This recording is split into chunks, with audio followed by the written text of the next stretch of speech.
Once upon a time, in a quiet little village at the edge of a forest, there lived a widow and her 2 daughters. The elder, Clarice, was the very image of her mother, sharp-tongued, proud, and vain. The younger, Marianne, was gentle, patient, and kind-hearted, just like her late father. Their cottage was humble, with ivy creeping up the stone walls and a small garden of herbs and wildflowers that Marianne tended daily. Though poor in possessions, it was often rich in the scent of rosemary and thyme. And when the sun set over the hills, the whole place glowed gold. But despite the simple beauty of their life, the house was full of discord. The widow loved her elder daughter dearly, too dearly, and could see no fault in her. Clarice was indulged in every way, praised for every word, excused for every cruelty. She dressed in ribbons and lace, even when there was barely enough bread on the table. Marianne, by contrast, wore plain dresses, mended at the hem and sleeves. She did all the work, fetching water from the distant well, washing clothes, cooking, cleaning, and tending the fire in winter. Her mother's voice was sharp whenever she spoke to her. Stop daydreaming, Marianne. You will never be anything but a servant if you keep your head in the clouds.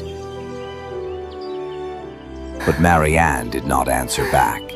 She had learned long ago that kindness was the only armor she could afford.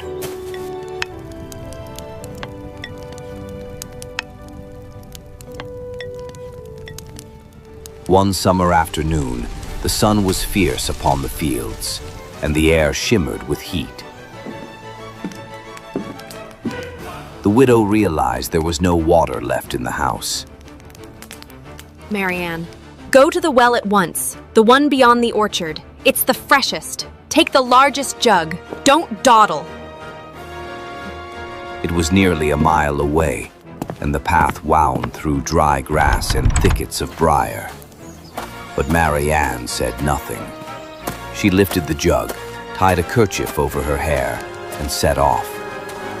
The air was heavy with the buzzing of bees, and her feet brushed the dust of the path.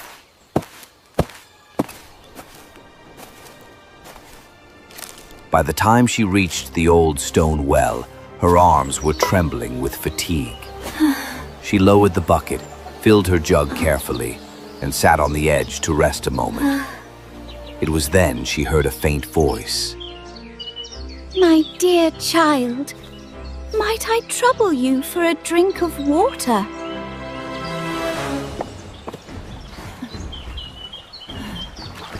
Of course, ma'am. You must be very much parched in this heat. Marianne set down her jug at once. She dipped her jug again, rinsed it clean, and drew fresh water from the well.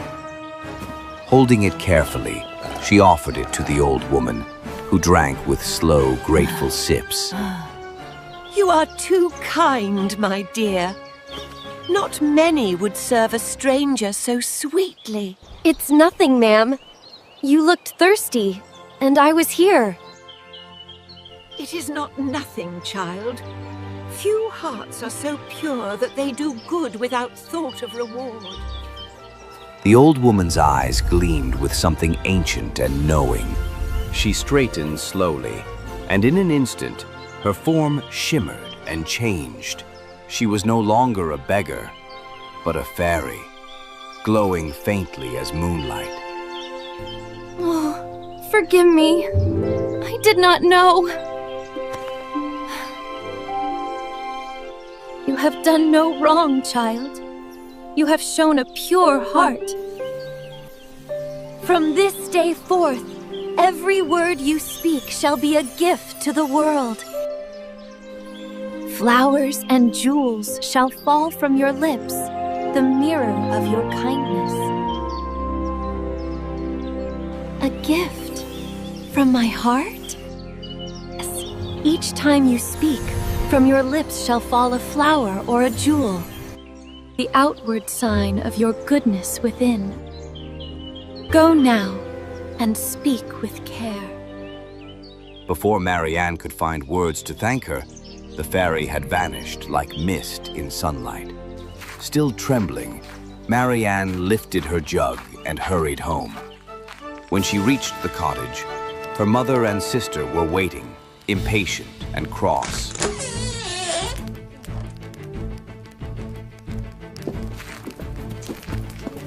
At last! Did you fall asleep at the well? Give me that water! Oh, sorry, Mother.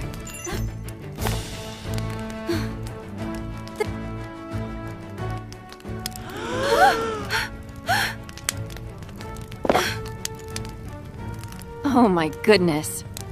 Diamonds. Roses. Tell me, child, where did you get them?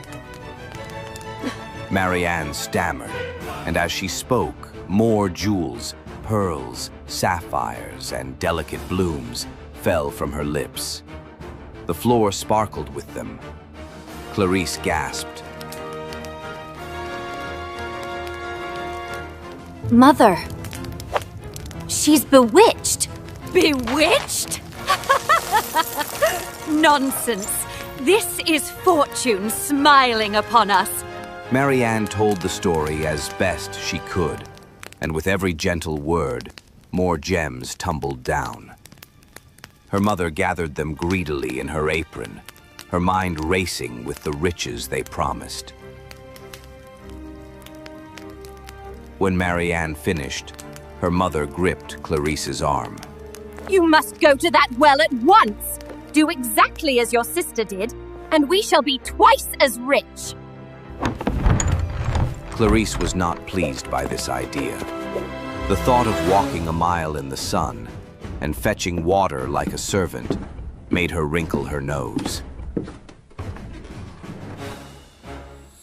But when she saw the pile of diamonds glittering on the table, she changed her mind. Very well, if it will make you happy. Be polite. Speak kindly to any old woman you meet. Clarice muttered to herself the whole way. The dust clung to her shoes, and the heat made her flush with irritation. When she reached the well, she bent to fill her jug. But before she could lift it, a figure appeared beside her. It was again the fairy, though this time she looked not like a beggar, but like a beautiful princess. Clarice stared at her, unimpressed. Good day, madame. Might I kindly have a sip of water? I have not come here to serve strangers. If you're thirsty, draw your own water. You would deny water to one who thirsts?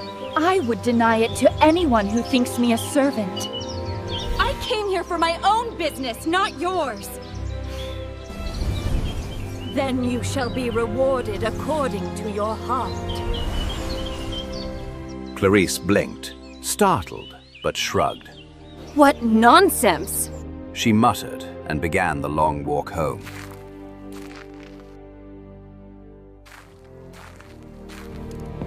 Please, let her have met the lady.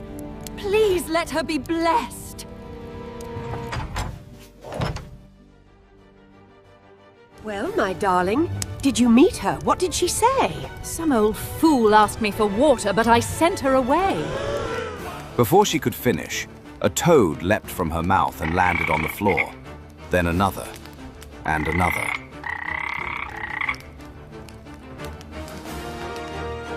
The next word brought a snake, coiling and hissing.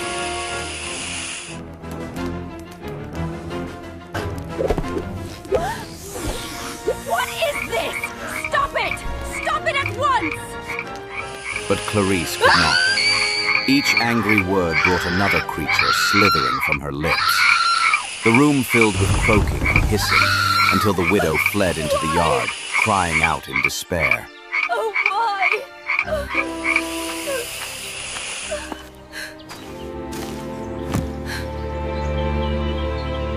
This is your doing! You've cursed your sister! No, Mother, Get out! You have brought ruin on your sister and on me! Get out! Get out now! The sun had just begun to set when Marianne left the house. She walked toward the forest, her eyes wet with tears.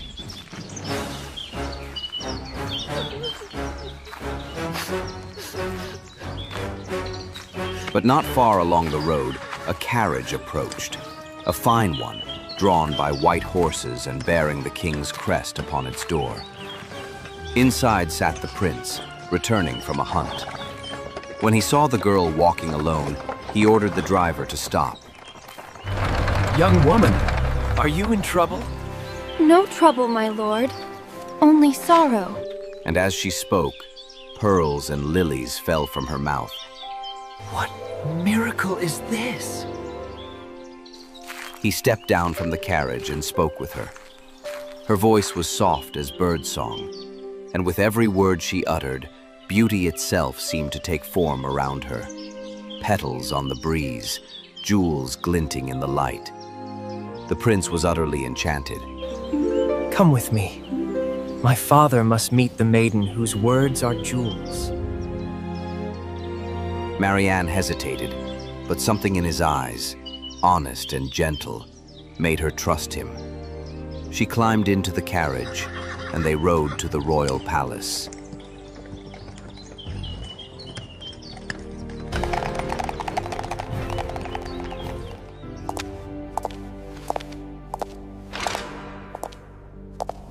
The king and queen received her in the grand hall, and when she curtsied and greeted them, diamonds rolled across the marble floor. The courtiers gasped, and the queen's eyes widened. The court erupted in whispers. Such grace, such modesty.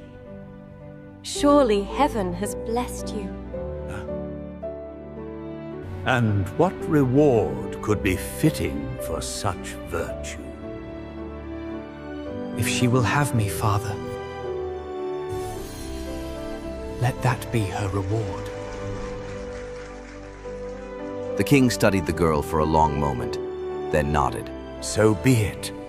A woman whose words bear flowers will surely make the kingdom bloom. And so, Marianne became the prince's bride.